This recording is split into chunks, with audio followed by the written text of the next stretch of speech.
공공기관이나 지자체에서 발주한 공사 현장에서 인명피해가 잇따르고 있습니다. 하지만 발주처는 중대재해처벌법에 해당되지 않아 논란이 일고 있습니다. 새만금 유역 수질 오염과 악취 원인 가운데 하나로 꼽혔던 김제시 용지면 일대 축사를 매입하는 사업이 3년째 추진 중입니다. 하지만 추가 예산 확보 등 난관이 예상되고 있습니다. 술을 마시고 운전하다 접촉사고를 낸 소방관이 정직 1개월 처분을 받았습니다. 당시 혈중 알코올 농도는 면허 정지 수준으로 알려졌습니다. 지난 2022년 철제 구조물에 깔려 트레일러 기사가 사망한 사건과 관련해 해당 건설사 대표가 기소됐습니다. 해당 건설사는 작업 과정에서 교각 내 차량 출입을 통제하지 않은 것으로 드러났습니다.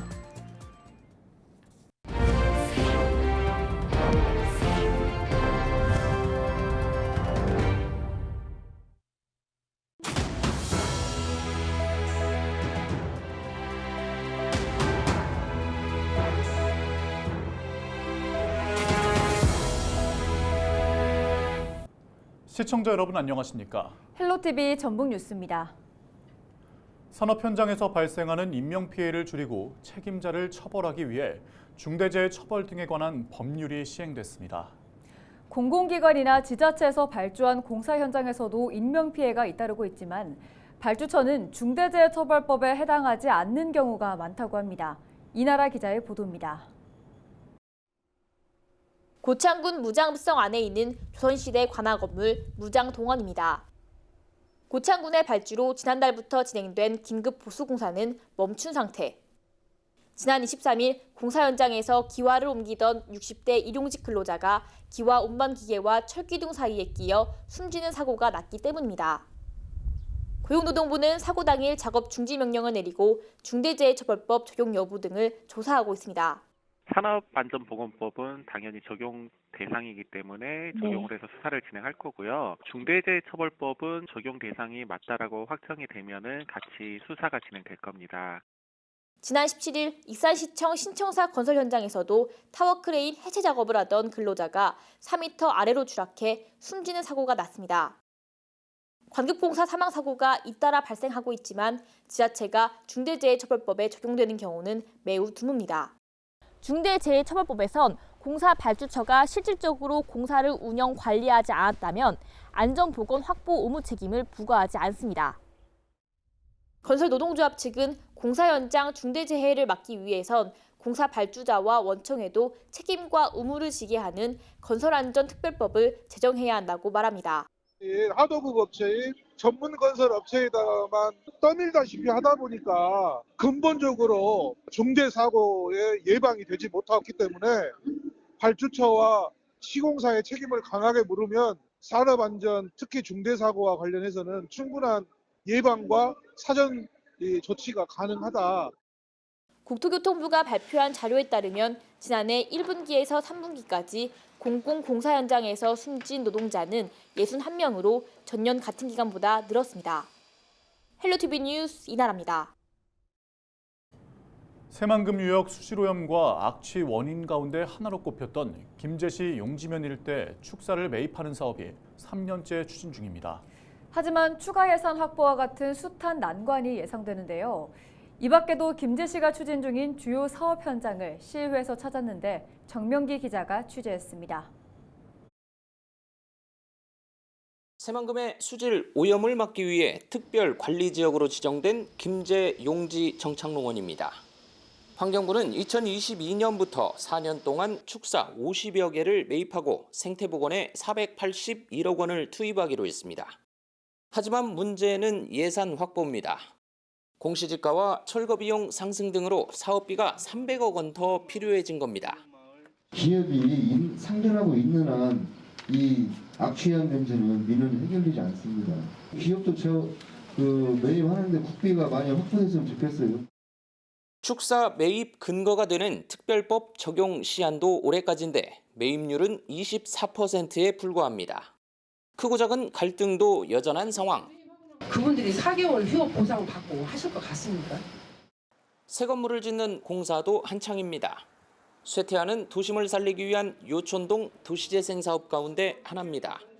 문화광장을 조성할 계획인데 체험장과 소극장 등을 갖춘 건물도 지어지고 있습니다.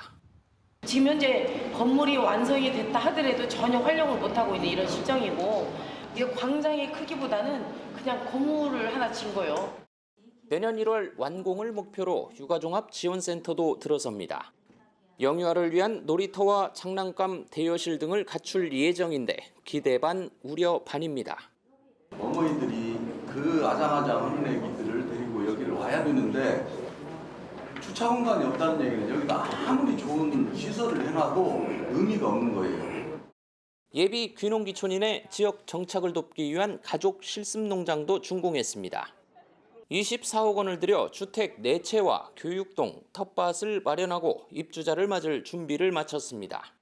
여기 딱 오니까 터가 너무 이름만 하면 안 되는데 바로 옆에가 도로고 취하고 있다 이렇게 말씀하셨잖아요. 내 세대가 와가지고 인구가 얼마나 유입될지는 모르겠어요.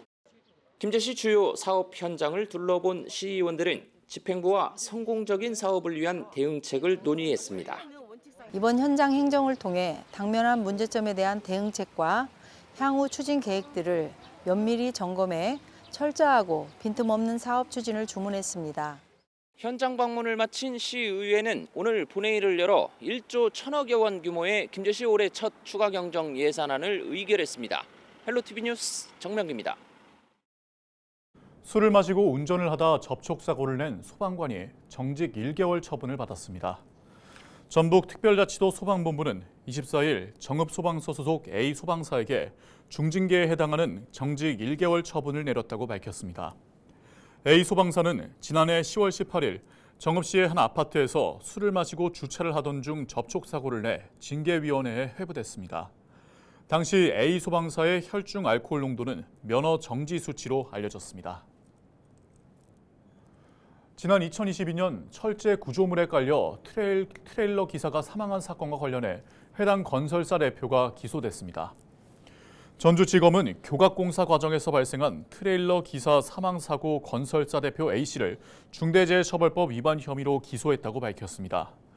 또한 당시 현장 소장 B씨를 산업안전보건법 위반 등의 혐의로 재판에 넘겼습니다.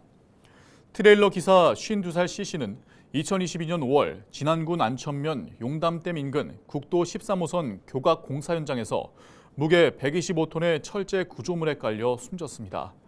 조사 결과 이 건설사는 크레인 작업 과정에서 교각 내 차량 출입을 통제하지 않은 것으로 드러났습니다. 기후변화로 인한 자연재해나 극한 날씨로 농작물 생산이 감소해 먹거리 물가가 오르는 이른바 기후플레이션이 현실화되고 있습니다. 이상기후로 인해 설탕이나 올리브유, 커피 등의 주산지 작황이 부진해지면서 식탁 물가가 위협받고 있습니다. 정승환 기자입니다. 강원도 춘천의 한 제과점. 이곳에서 빵을 만들고 있는 박정윤 씨는 최근 고민에 빠졌습니다. 설탕 등 원재료 값이 오르면서 가격 인상 부담이 커졌기 때문입니다.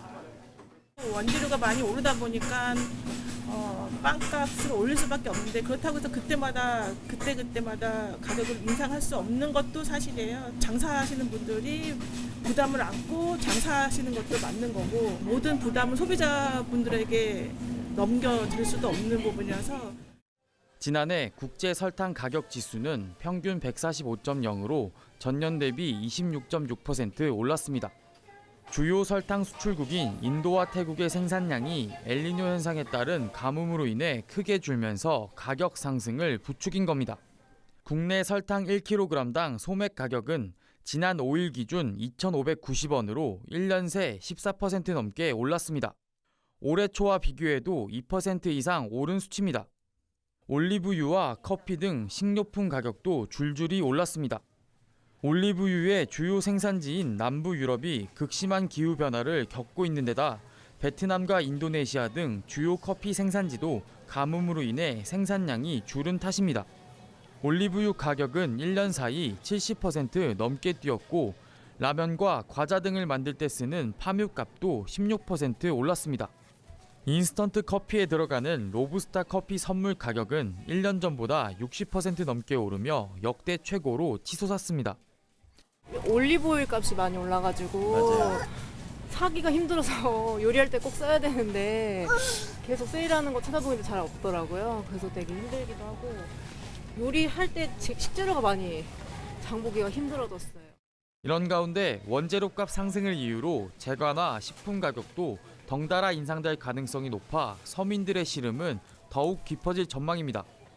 원재료 가격이 오르면은 결국에는 이제 상품 가격이 오를 수밖에 없는 상황이라서 가공식품 같은 경우는 이렇게 뭐 카카오, 설탕 이런 밀가루 뭐 이런 데 다 영향을 받고 커피 원두의 생산량이 줄어들어서 가격이 오르게 되면은 커피와 관련된 이런 상품들 이런 식품들이 가격이 오를 수밖에 없는 상황이 되어 있습니다. 최근 외식업계에선 치킨 프랜차이즈 업체들이 잇따라 제품 가격을 올렸습니다. 유지류 가격 상승이 주요 원인으로 꼽히는 가운데 제과업계도 가격 인상을 검토 중입니다. 지구온난화에 따른 식품 물가 상승이 본격화되는 가운데 불안한 국제 정세까지 이어지면서 당분간 서민들의 장바구니 부담은 더욱 커질 전망입니다. 헬로티비 뉴스 정승환입니다.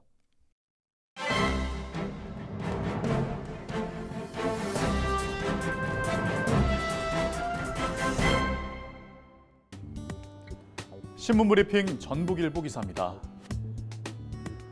국회의원 드림팀을 자처한 제22대 전북 국회의원 당선인들이 여의도의 정가를 주도하고 또 지역의 발전을 이끌기 위해서는 전북 정치의 고질병인 사분오열과 자중질환을 경계해야 한다는 지적이 나오고 있습니다. 실제 과거 구심점이 약한 전북 정치권은 겉으로는 원팀을 외쳤지만 속내에는 정적을 제거하기 위한 정치력에 더 많은 전략을 할애해 왔는데요.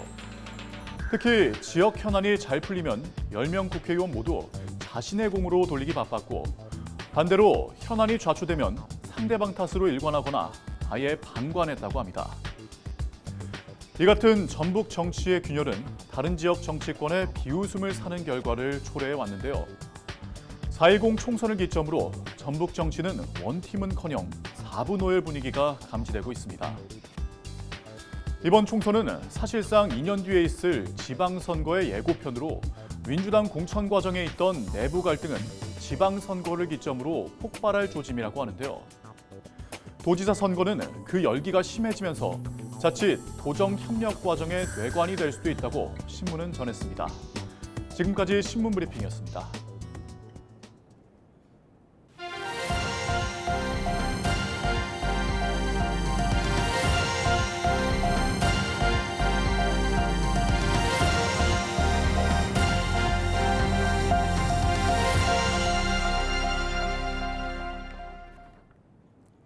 남원 지역의 고령운전자 면허 반납자가 매년 늘고 있습니다. 남원시는 고령운전자 운전면허 자진 반납자가 2019년부터 매년 늘어 지난해 291명에 달한다고 밝혔습니다. 그러면서 올해도 운전면허를 자진 반납한 고령운전자에게 지원금 20만 원을 지급한다고 전했습니다. 운전면허 반납 제도가 어르신의 교통 안전과 사고 예방에 도움이 되기 위해서 추진하는 사업인 만큼 면허 반납에 적극 참여하도록 계속해서 홍보해 나가겠습니다.